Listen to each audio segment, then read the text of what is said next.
पर एक दुबली पतली नारंगी बिल्ली रहती थी जिसका नाम बंटी था। बंटी के शरीर पर बिखरे हुए धूल भरे रूखे छारू जैसे बाल थे। उसके कई जगहों से बाल उड़े हुए थे और उसका बायां कान एक पुरानी लड़ाई में थोड़ा सा फट गया था। उसकी बड़ी बड़ी हरी आंखों में हमेशा थकान सी झलकती थी।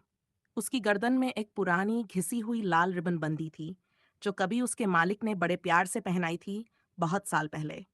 बंटी एक टूटी फूटी गैराज के पीछे रहता था। वहां हमेशा पुराने रबर, तेल और भीगे कागज जैसी गंध फैली रहती थी। हर सुबह बंटी धीरे धीरे उस जंग लगे पुराने कार के नीचे से निकलता और खाने की तलाश में जाता। कभी कभी उसे कूड़े में सूखी रोटी या बची हुई नूडल्स का टुकड़ा मिल जाता। बाकी दिनों में उसका पेट खाली ही रह जाता। एक दिन दोपहर को जब ठंडी बारिश हो रही थी, बंटी एक गड्ढे के पास बैठा कांप रहा था।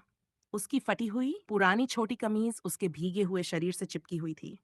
वह पानी में अपनी ही परछाई को उदास होकर देख रहा था।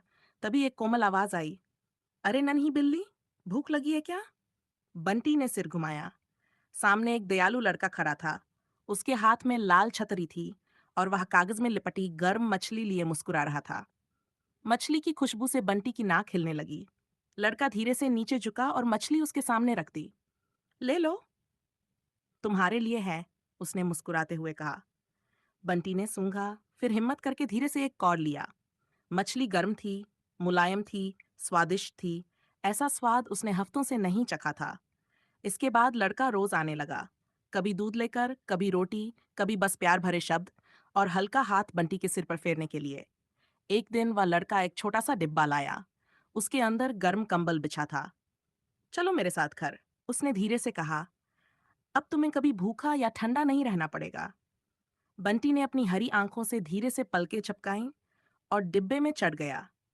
उस दिन के बाद से बंटी एक गर्म, आरामदायक कमरे में रहने लगा। वहां मुलायम तकिए थे, खिलौने थे और भरे हुए कटोरे थे।